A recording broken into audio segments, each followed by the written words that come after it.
হাতে যখন থাকবে 5 মিনিট সময়, একদম সময় থাকবে না আমার মতো, তখন চটজলদি করে নেবেন এরকম সহজ একটি টিফিনের রেসিপি। দেখুন, দেখলেই বাচ্চাদের লোভ লাগবে। আগে দেখে বাচ্চাদের পছন্দ হলে তবেই তো না। চলুন করে নিই কিভাবে করেছি। সহজ একটি রেসিপি। সবাই নিশ্চয়ই ভালো আছেন আশা করি। আমিও ভালো আছি, আপনাদের আশীর্বাদেও ভালো আছেন। চলে এলাম সিম্পল একটি রেসিপি নিয়ে টিফিনে। একদম সকালবেলা যখনই দেরি হয়ে যাবে, এই আমার মতো দেরি হয়ে গেলেই তখন একদম সিম্পল সিম্পল টিফিনের রেসিপিগুলো করে নেবেন। তার জন্য হচ্ছে পাউরুটি, স্লাইস পাউরুটি নেই। এই পাউরুটি দুটো এনেছে কালকে আমার মশাই, এই দুটো বাদ দিয়ে দিলাম।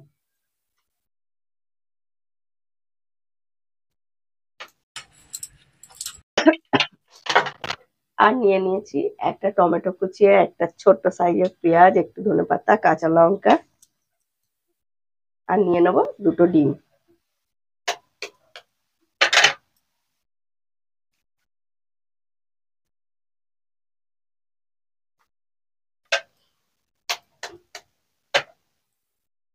আপনারা চাইলে বেশি ডিমও দিতে পারেন, দুটো জায়গায় 3টে ও দিতে পারেন। দুটো ডিমে হয়ে যাবে আমার।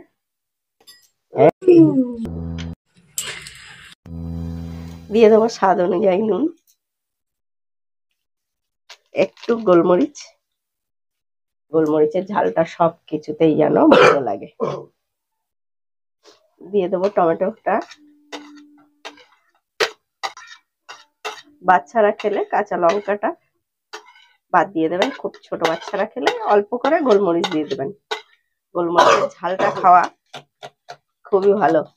এত ঠান্ডা লেগেছে, মা, ছেলে, বাবা সবাইকার আমাদের বাড়িতে ঠান্ডা লেগে আছে। যা ওয়েদার আজকে, যেমন এত কুয়াশা। সকালবেলা উঠলাম যখন কুয়াশা নেই, যত বেলা হচ্ছে কুয়াশাটা। আর আমার তখন ওরকম কুয়াশা হলেই ছাতে গেলেই মনে পড়ে আমরা যখন গ্যাংটকে ঘুরতে গেছিলাম, মেঘগুলো গায়ের মধ্যে দিয়ে চলে যেত, কি দারুণ লাগতো। সেরকম মনে হয় যেন ছাদের মধ্যে দাঁড়িয়ে থাকলে তখন। আমাদের ভালো করে এটা সব কিছুর সঙ্গে একসঙ্গে মেশানো হয়ে গেছে। ফ্রাই প্যান বসিয়ে দিয়েছি গ্যাসে, একটা দিয়ে দেবো সাদা তেল।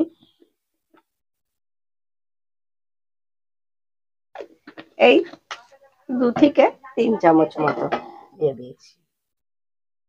তেলটা হালকা গরম হয়ে গেছে, এবার আমরা পাউরুটিগুলো নেব। একটু হাত দিয়ে করতে হবে, এরকম একটু টমেটো বা পেঁয়াজ, ধনেপাতাটা উপরে দিয়ে দেবো।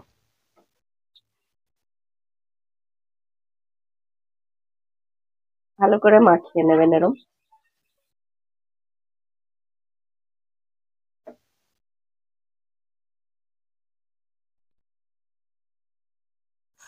বাচ্চারা সবসময় দেখতে সুন্দর হবে জিনিসটা পছন্দ করে, দেখলেই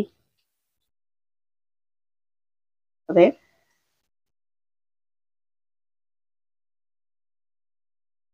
দিয়ে এগুলো দিয়ে দেবো।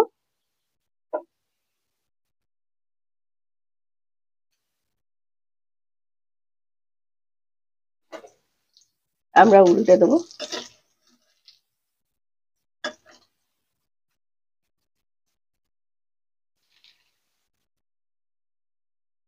একদম ছাকা তেল লাগে না, এরকম একটা টিফিন ভালোই লাগে না। আর ওয়েদারটা এত খারাপ, কি বলবো, বললাম না আমার বাড়ির সবাইকার ঠান্ডা লেগে গেছে। কারণ হচ্ছে ঠান্ডা গরম রাত্রিবেলা এতটাই গরম হয়, 5টা মিনিট হাতে থাকলেই আমাদের হয়ে যাবে এমন সুন্দর একটা টিফিন। আজকের মতো এখানেই শেষ, আবার ফিরে আসবো অন্য কোনো রেসিপি নিয়ে আপনাদের সঙ্গে। এরকম মজার মজার রেসিপি দেখতে গেলে দেখতেই হবে, কি করতে হবে, দেখতে হবে মৌসুমী ভেসে। তাই জন্য যারা নতুন বন্ধুরা দেখছেন, প্লিজ প্লিজ পেজটিকে ফলো দিয়ে দেবেন, আর যারা ইউটিউবে দেখছেন চ্যানেলটি সাবস্ক্রাইব করে দেবেন। সবাই সুস্থ থাকবেন, ভালো থাকবেন। আজকের মতো সবাইকার কাছ থেকে বিদায়, টাটা। দেখুন কত সুন্দর ওপরে দেখা যাচ্ছে, দেখেই লোভনীয়।